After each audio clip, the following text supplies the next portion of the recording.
Assalamualaikum warahmatullahi wabarakatuh. Perkenalkan, nama aku Fatimah Rahma dari Psikologi Gadai. Di sini aku mau sharing sedikit aja ke teman-teman semua tentang pengalaman keberagamaan. Sebelum kita masuk ke pembahasan inti, teman-teman tahu nggak sih pengalaman keberagaman itu apa? Menurut Glock, pengalaman keberagaman itu suatu perasaan, persepsi, dan sensasi yang dirasakan oleh individu bahwa ia sedang berinteraksi dengan Tuhannya. Tahu nggak sih? Keberagaman juga punya 4 tipe loh. Yang pertama ada conforming, responsif, estetik, dan juga relational. Conforming itu ketika individu tiba-tiba memiliki kepercayaan bahwa Tuhan itu ada. Ada responsif ini ketika individu bukan hanya merasa yakin bahwa Tuhan itu ada, tapi dia juga merasa bahwa sedang diperhatikan oleh Tuhannya. Ada estetik ini ketika individu memiliki pengalaman berkomunikasi secara intim dengan Tuhan. Yang terakhir ada relevansional ini ketika seseorang tidak hanya merasa bahwa dia adalah orang yang dicinta oleh Tuhan, tapi dia merasa bahwa dia adalah utusan Tuhan. Selanjutnya ada pengalaman mistik. Nah, pengalaman mistik menurut Subandi yang telah merangkum banyak sekali gagasan yang telah dikeluarkan oleh para ahli, menurutnya pengalaman mistik itu adalah pengalaman spiritual yang dialami oleh individu bahwa ia merasakan sesuatu yang bersifat ketuhanan. Nah, teman-teman tahu nggak kalau misalkan pengalaman mistik juga punya karakteristik lah. Yang pertama ada ineffable. Nah, kalau ineffable itu pengalaman yang dialami individu tapi tidak bisa dijelaskan kata-kata karena hanya dia yang akan paham. Nah, yang kedua ada neotik. Nah, kalau neotik ini pengalamannya tidak hanya dirasakan secara emosional saja, tapi dirasakan secara fisik dan juga kenyataannya. Nah, selanjutnya ada quality of unity. Nah, quality of unity ini orang yang sudah merasakan kesatuan, keutuhan, dan eksistensi dari segala sesuatu di sekitarnya. Lalu yang selanjutnya ada real. Nah, kalau real ini, kejadian ini benar-benar terjadi. Selanjutnya ada timelessness dan spacelessness. Seperti namanya, timelessness dan spacelessness. Jadi ada keterlepasan dimensi ruang dan juga waktu yang terjadi. Selanjutnya ada paradoksal. Nah, kalau paradoksal ini orang yang mengalami kejadian tersebut, dia tuh cenderung membuat pernyataan yang kontradiktif. Misalnya, orang yang secara terus-menerus mendekatkan diri dengan Tuhan tanpa dia sadari sebenarnya dia sudah sangat dekat sekali dengan Tuhan.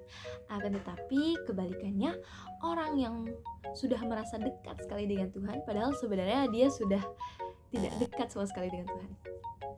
Lalu yang selanjutnya ada pasif. Nah, kalau tipe yang ini tuh ketika individu merasa bahwa ia tidak bisa melakukan apa-apa tanpa pertolongan Tuhan. Contohnya kayak, wah aku tidak bisa melakukan apa-apa karena aku belum berdoa, kayak gitu. Tapi sebenarnya kita harus disertai dengan usaha juga, betul kan? Nah, selanjutnya ada pengalaman beragama. Kalau pengalaman beragama itu yang pertama ada fisiologis. Kalau fisiologis mencakup tema penyucian diri, gerakan otomatis, dan juga pengalaman penyembuhan. Yang selanjutnya ada pengalaman sosial psikologis. Jadi kalau sosial psikologis ini seperti yang saya sebutkan sebelumnya, individu kehilangan rasa keakuan. Jadi dia tuh sulit untuk mengungkapkan problemnya, sulit untuk mengungkapkan dan cenderung bergantung dengan Tuhannya dan juga pasrah kayak, ya aku gak bisa apa-apa gitu kan tanpa usaha terlebih dahulu. Nah, yang selanjutnya ada pengalaman parapsikologis. Nah, jadi kalau misalkan pengalaman ini tuh individu dapat mencakup masa depan. Jadi dia dapat mengetahui apa yang akan terjadi di masa depan. Dan ini tuh biasanya berkaitan dengan gangguan makhluk halus dan lain sebagainya. Yang selanjutnya ada pengalaman spiritual atau kerohanian. Jadi kalau misalkan ini tuh mencakup tema penyucian diri, penemuan kebenaran, dan juga peningkatan ritual ibadah. Selanjutnya kita mau bahas tentang pengalaman kematian. Jadi pengalaman kematian ini pengalaman yang intens juga yang dialami oleh individu selain pengalaman mistik. Nah, yang pertama, pengalaman mendengar suara mendenging di telinga. Jadi saat seseorang sedang mendekati kematian, ia akan mendengarkan suara mendenging di telinganya. Nah, yang selanjutnya ada munculnya rasa damai dan juga hilangnya rasa penderitaan. Nah, kalau misalkan yang ini setelah ia merasakan rasa sakit yang luar biasa, ia akan merasakan damai dan juga hilang penderitaan sepenuhnya. Yang ketiga ada perasaan keluar dari tubuh. Nah, kalau misalkan yang ini orang yang sudah meninggal, ia akan merasakan bahwa arwahnya diangkat dari tubuhnya, dan setelah itu ia akan melihat fisiknya sedang berbaring. Yang keempat ada perasaan melewati terowongan. Nah, setelah itu arwah tersebut akan merasakan bahwa ia ditarik dengan cepat ke arah kegelapan berupa seperti terowongan. Nah, kalau ke tahap yang 5 itu perasaan individu ditarik ke langit dengan cepat. Nah, setelah itu yang keenam adalah tahap di mana individu bertemu dengan sosok cahaya. Nah, kalau misalkan ini tuh biasanya dikenali sebagai orang yang dikenal dan juga orang yang baru meninggal. Yang ketujuh, bertemu dengan sosok cahaya. Akan tetapi sosok cahaya yang ini terlihat kuat, penuh cinta, penyayang. Nah, dan ini tuh biasanya diartikan sebagai Tuhan. Setelah dia bertemu dengan sosok cahaya yang kuat dan penuh kasih sayang yang tadi, nah ia tuh akan dilihatkan reka ulang kehidupannya. Dan terakhir ada munculnya perasaan enggan untuk kembali ke kehidupan yang sebelumnya.